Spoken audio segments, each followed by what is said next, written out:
शुरुआत में कितना भाग था? 22 भाग। वर्तमान में 25 भाग है।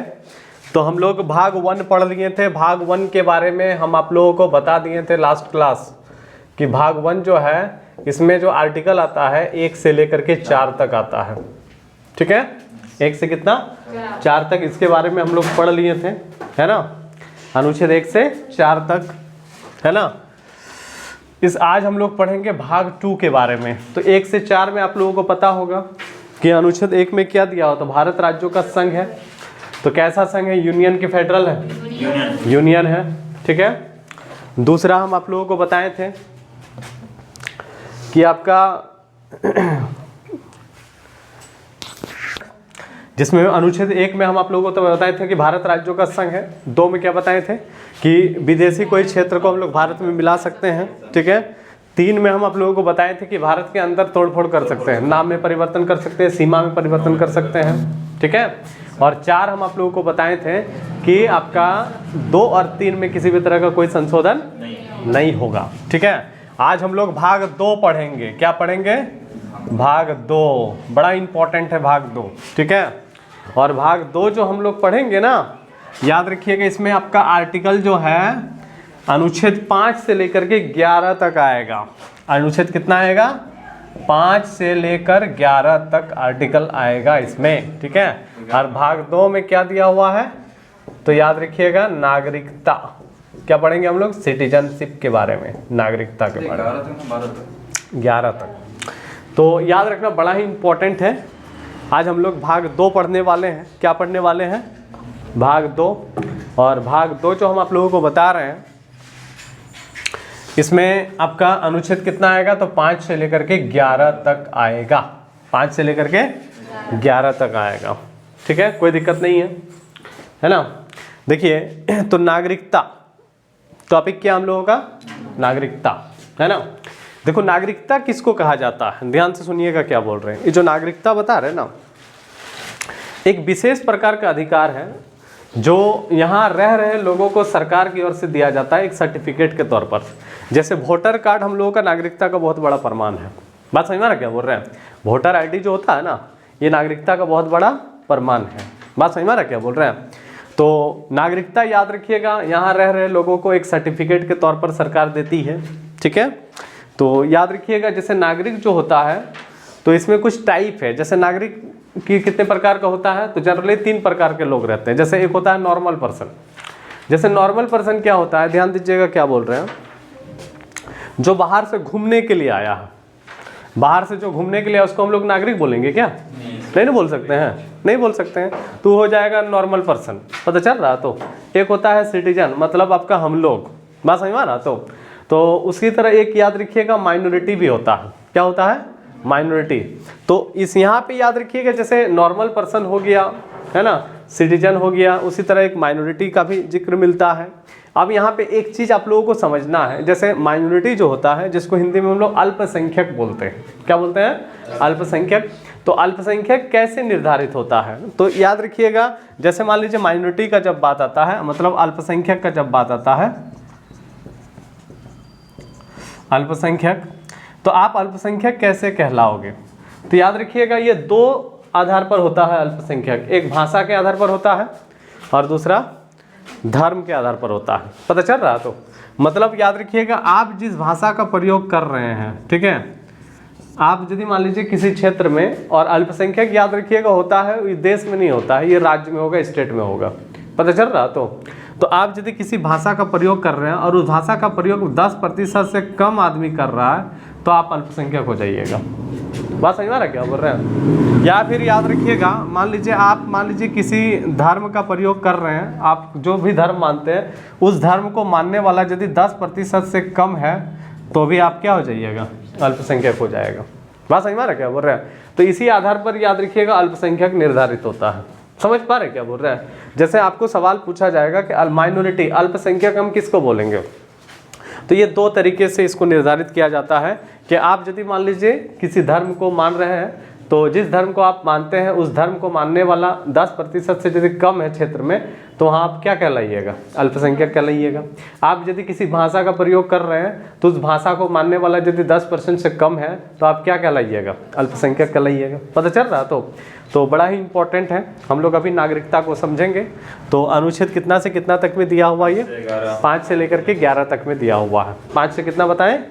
11। ठीक है, 5 से कितना? 11। कोई दिक्कत नहीं है। ठीक, तो 5 से 11 तक हम लोग समझते हैं।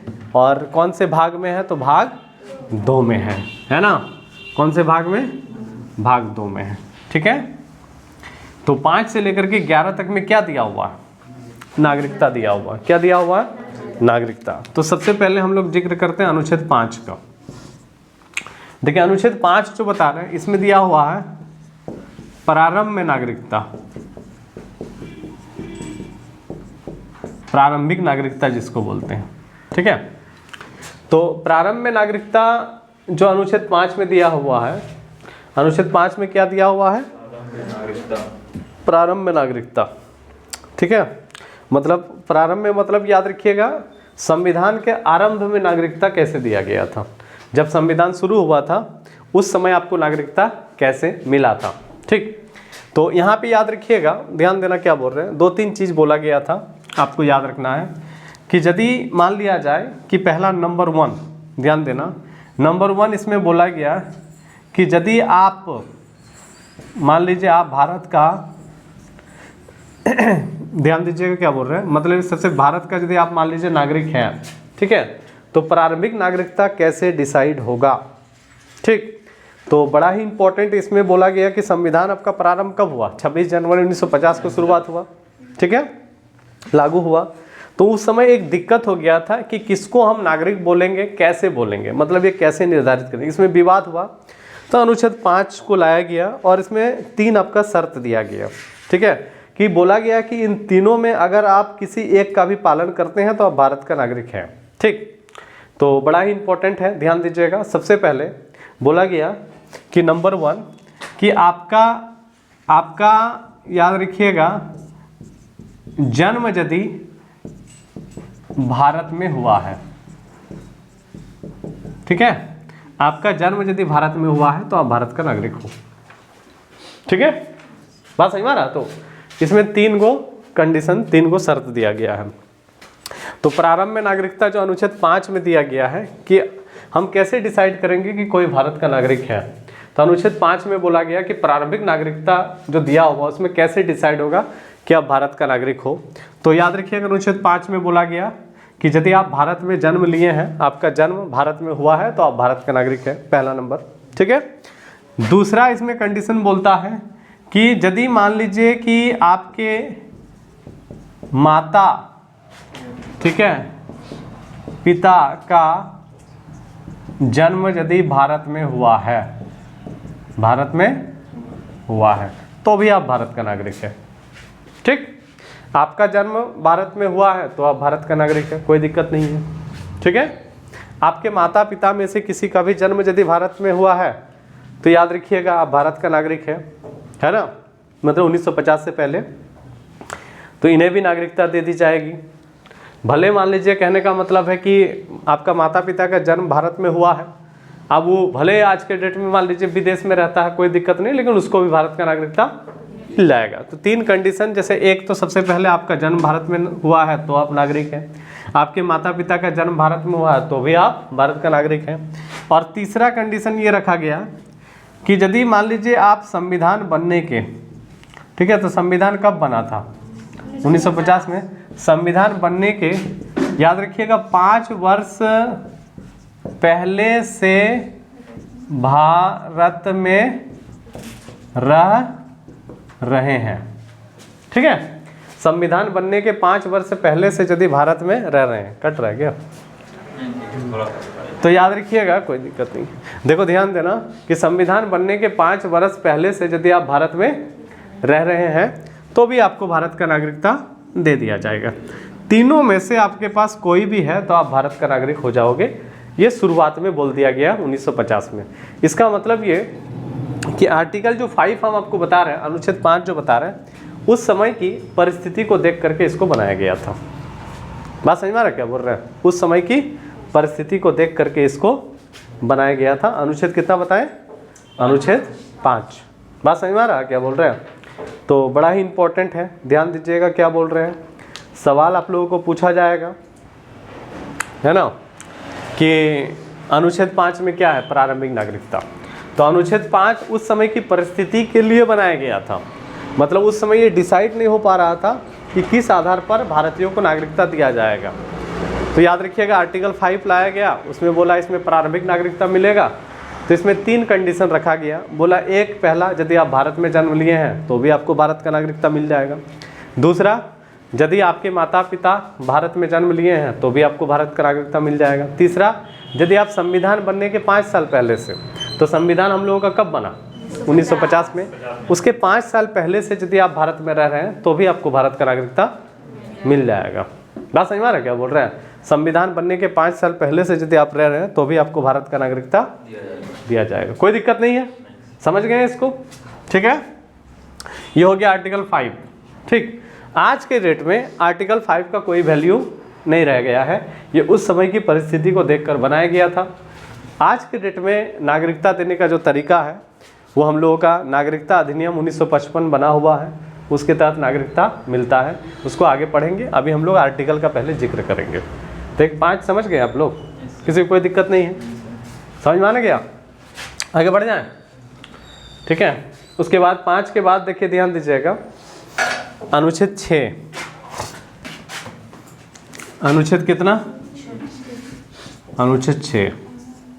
ठीक है, ध्यान दीजिएगा। देखिए अनुच्छेद 6 से पहले आप लोगों को एक इन्फॉर्मेशन दे देते हैं कि जो ग्रुप डी का वैकेंसी निकला है ना, ग्रुप डी का, जिसमें आपका 32,000 सीट निकला है ग्रुप डी का।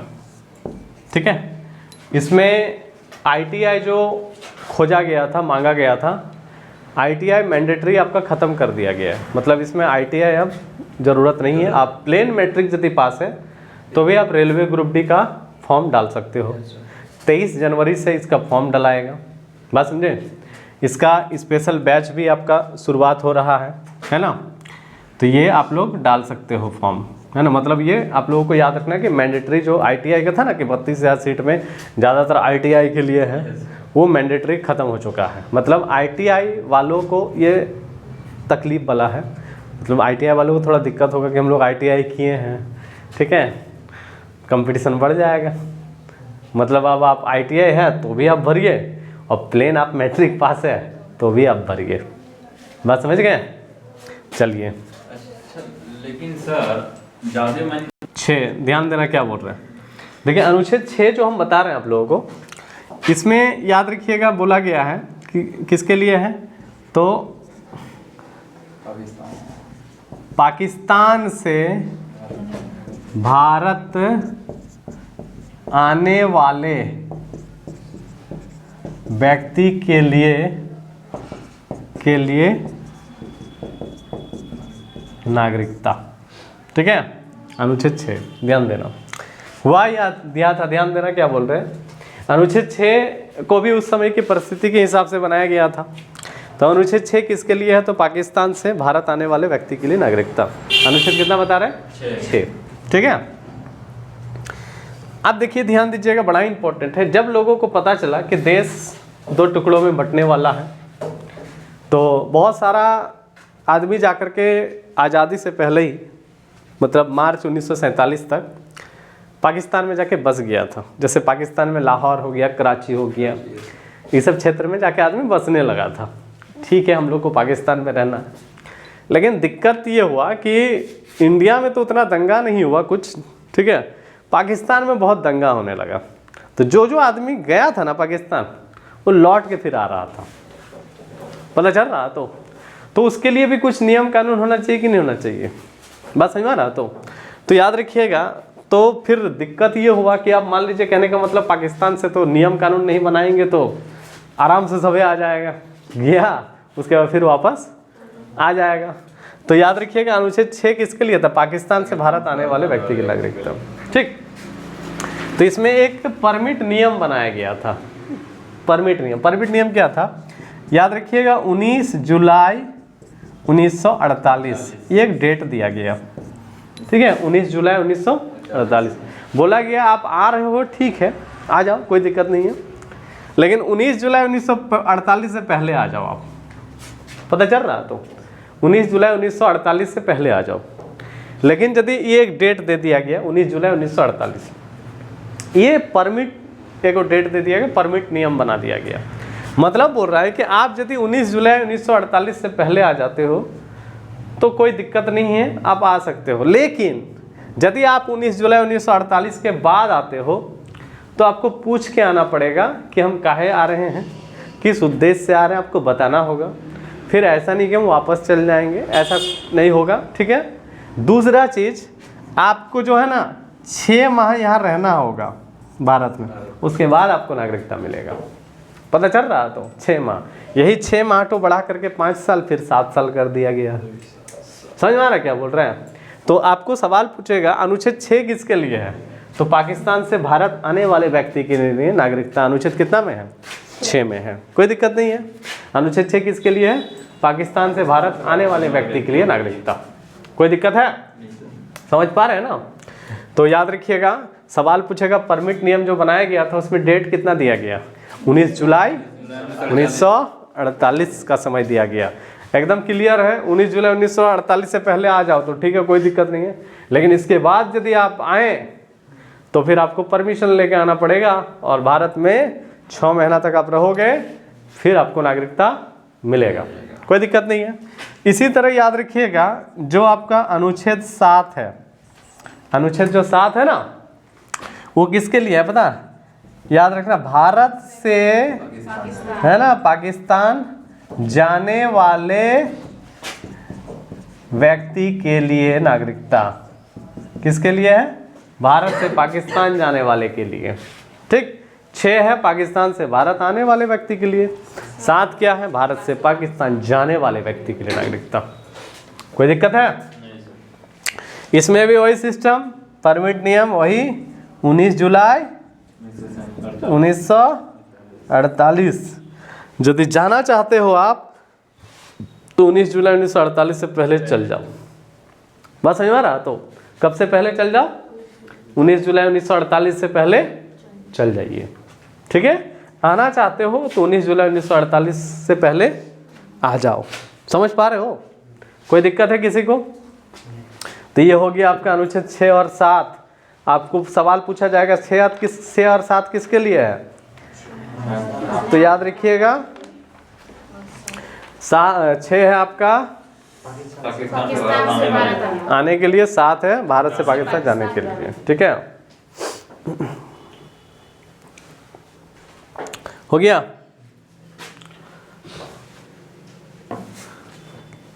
लिख लिए? अनुच्छेद 8। देखो अनुच्छेद 8 क्या बोलता है कि कोई भारत का ही है लेकिन यदि वो विदेश में रह रहा है, भारत के बाहर रह रहा है, ठीक है, मतलब बोल रहा है कि आपका भारत का व्यक्ति, भारत का कोई व्यक्ति, ठीक है, यदि भारत के बाहर रह रहा है उसके लिए नागरिकता, ठीक है। कोई आदमी भारत का ही है लेकिन वो कहाँ रह रहा है? भारत के बाहर रह रहा है। जैसे मान लिया जाए कि कोई डॉक्टर इंजीनियर भारत के बाहर काम कर रहा है तो लाखों व्यक्ति भारत के बाहर रहते हैं, तो ये लोग भारत से ही है लेकिन यहाँ याद रखिएगा वहीं पर बच्चा पुत्र जन्म हो गया, ठीक है। आप कहने का मतलब है कि उस समय जैसे बहुत स्वतंत्रता से रिलेटेड कार्य करने वाले जो थे, जैसे गदर पार्टी सैन फ्रांसिस्को में, पता चल रहा? तो इंडिया हाउस लंदन में, है ना, आज़ाद हिंद फौज सिंगापुर, बात सही मारा? तो था तो भारत का ही ना, लेकिन कहाँ से आंदोलन कर रहा था? विदेश में रह करके, पता चल रहा? तो भारत का बहुत आदमी था जो आपका विदेश में रहता है, आज भी रहता है, ठीक है। तो वो यदि आना चाहता है, ठीक है, लेकिन ये अनुच्छेद 8 भी उस समय की परिस्थिति को देख करके ही दिया गया था, क्योंकि उस समय आज़ादी के लिए भी बहुत आदमी ऐसा थे जो विदेश में रह करके आज़ादी के लिए लड़ रहा था। तो वो लोग, मान लीजिए, कहने का मतलब है कि उसका बच्चा बुतरू यदि आना चाहता तो उसको तो मौका मिलना चाहिए ना आने का, बात समझ में आ रहा है क्या बोल रहे हैं, उसको मौका मिलना चाहिए। तो याद रखिएगा अनुच्छेद 8 जो बता रहे हैं ना, अनुच्छेद 8 ध्यान दीजिएगा, याद रखना है कि भारत के बाहर कोई रह रहा है, ठीक है, मान लीजिए कोई बच्चा है, अब भारत का नागरिक जो होगा, यदि उसका माता पिता भारत का नागरिक होगा तो मतलब सीधा सीधी याद रखिएगा अनुच्छेद 8 उसके लिए है विशेष रूप से जो भारत के बाहर जो है ना स्वतंत्रता के लिए लड़ाई लड़ रहे थे। बात समझ में आ रहा है क्या बोल रहे हैं।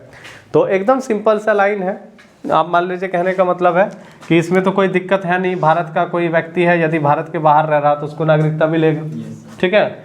तो बशर्ते आपके माता पिता में से कोई भारत का नागरिक होना चाहिए, है ना, तब आपको मिल जाएगा। सिंपल है, इसमें कुछ एक्स्ट्रा लिखने का दरकार नहीं है। पता चल रहा है क्या बोल रहे हैं कि सीधा सीधी याद रखना है कि कोई व्यक्ति मान लीजिए भारत का ही है, यहाँ बोल दिया गया कोई व्यक्ति भारत का है, अब वो विदेश चला गया, वो आना चाहता है तो आ सकता है ना अनुच्छेद 8 के तहत। अब कोई व्यक्ति भारत का है, ठीक है, उसका बच्चा पुत्रु विदेश में रहता है, वो बच्चा पुत्रु उसका आना चाहता है तो उसका माता पिता है भारत का तो आ ही सकता है। समझ में आ रहा है क्या बोल रहे हैं। बाकी इसमें जब आप आओगे तो आपको पूछा जाएगा क्यों आना चाहते हो, कहाँ क्या है, किस क्षेत्र में रहते हैं, तो आपको कुछ कंडीशन फॉर्म फिलअप करना पड़ेगा, आप आ सकते हो, कोई दिक्कत नहीं है। समझ में आ रहा है क्या बोल रहे हैं। उसी तरह याद रखिएगा अनुच्छेद 9 बोलता है कि यदि आपने याद रखिएगा स्वेच्छा से यदि विदेशी नागरिकता प्राप्त कर लिया है, विदेशी नागरिकता यदि आपने ले लिया है स्वेच्छा से, ठीक है, तो आपका भारत का याद रखिएगा नागरिकता आपका खत्म, समझे, है ना। तब आप नहीं बोल सकते हैं कि हम भारत में जन्मे थे, मेरा माता पिता भारत का, ऐसा कुछ नहीं। आपने विदेशी नागरिकता यदि ग्रहण कर लिया, ठीक है, स्वेच्छा से आप विदेश गए, विदेश का नागरिकता ले लिए, तो आपका भारत का नागरिकता अपने आप क्या होगा, खत्म हो जाएगा। समझ पा रहे हो क्या बोल रहे हैं। यदि आपने विदेशी नागरिकता ग्रहण किया तो आपका भारत का नागरिकता क्या होगा, तो याद रखिएगा खत्म हो जाएगा। फिर आप ये नहीं क्लेम कर सकते हो कि हम भारत में जन्मे हैं, माता पिता भारत का है, आप कुछ नहीं बोल सकते हो। जैसे सर ये विराट कोहली लंदन में अपने आप को फ्री कर लिया है, पूरा फैमिली के साथ वहाँ चला गया और वहीं स्टे कर रहा है, ठीक है, तो फिर वो परमानेंटली वो ऑफिशियली बोल भी दिया कि अब हम वहीं रहेंगे, तो फिर उसका भारत के साथ कैसे खेलने का उसको ये मिला है? उसका कुछ कंडीशन होगा, उसमें कुछ विशेष परिस्थिति में कुछ लोगों को मिलता है। यदि मान लीजिए वो भारत के लिए खेल रहा है, अच्छा, उसको हाँ, फिर वो बॉलीवुड में हाँ, तो उसको मिल जाएगा 2 जगह का। बात समझे क्या। परमानेंट अपने आप को तो वहाँ के लिए अप्लाई हाँ, तो भी मिल जाएगा। मान लीजिए हम भारत के लिए खेल रहे हैं, भारत को टैक्स वगैरह दे रहे हैं, सुविधा दे रहे हैं, पता चल रहा तो मिलता है ना। हाँ, मिल जाएगा। विशेष परिस्थिति में हो सकता है ऐसा, है ना। कुछ लोगों को मिला भी है, जैसे आगे हम लोग पढ़ेंगे उसके बारे में, है ना। ये तो खाली हम लोग आर्टिकल जिक्र कर रहे हैं, है ना। तो ये 9 समझ में आ गया आप लोगों को। अब 10 क्या बोलता है, अनुच्छेद याद रखिएगा 10 बोलता है कि जब तक आप कोई गलत काम नहीं करोगे, मतलब सीधा सीधी जब तक आप मान लीजिए देश विरोधी काम नहीं करते हैं, जब तक आप देश विरोधी काम याद रखिएगा नहीं करोगे, तब तक आपका नागरिकता बना रहेगा। बात समझिए क्या बोले।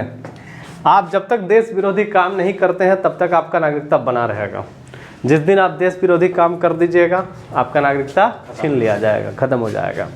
समझ में आ रहा। तो पाकिस्तान हम लोगों का दुश्मन है, उसका कोई वाहवाही कर रहा है तो नागरिकता आपका छीना सकता है। अब चाइना का वाहवाही कीजिएगा, मतलब कैसे कहना, हम लोगों का जो दुश्मन है, ठीक है, अब उसका वाहवाही यदि कोई कर रहा है तो आपका नागरिकता क्या हो सकता है, छीन सकता है। एक वीडियो वायरल हुआ था सर, ओवैसिस का जो वो भाषण दे रहा था, उसी में एक लेडी चली गई पाकिस्तान जिंदाबाद। हाँ, तो वो उसका नागरिकता छीना नहीं गया, मतलब हो सकता है, मतलब होता नहीं है। अब देश विरोधी जनरली आदमी को मौका दे दिया जाता है सुधरने का मौका। हाँ, हाँ, मैंने फर्स्ट टाइम तो बोल देता है ना कि मैंने कैसे गलती से बोल दिया है, कुछ भी बोल देगा, ठीक है।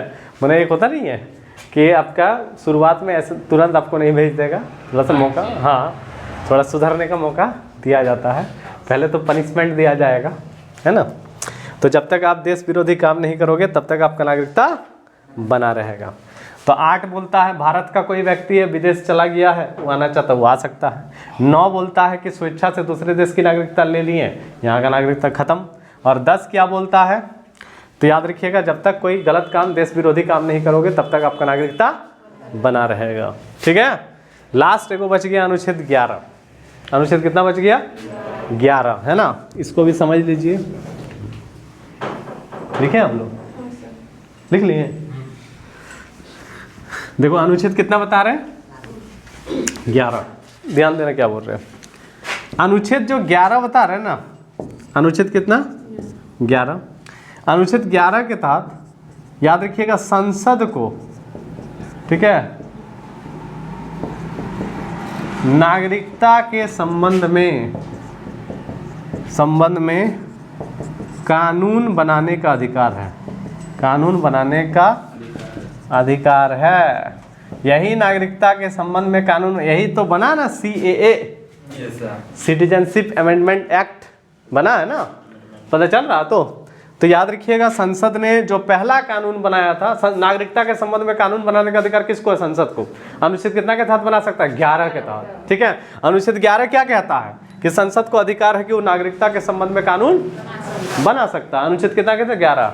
तो संसद ने पहला जो कानून बनाया उसका नाम है, याद रखिएगा, नागरिकता अधिनियम। नागरिकता अधिनियम 1955। ये हम लोगों का होगा चैप्टर, पता चल रहा। तो इसके बारे में हम लोग पढ़ेंगे, नागरिकता अधिनियम 1955। तो ये हो गया आप लोगों का अनुच्छेद कंप्लीट। 5 के तहत कानून बना सकता है कौन? संसद। तो संसद ने कौन सा कानून बनाया? अधिनियम मतलब ही कानून। नागरिकता अधिनियम 1955, पता चल रहा। तो नागरिकता अधिनियम 1955 हम लोगों का नेक्स्ट टॉपिक रहेगा। आज के लिए इतना ही, है ना ये, ठीक है।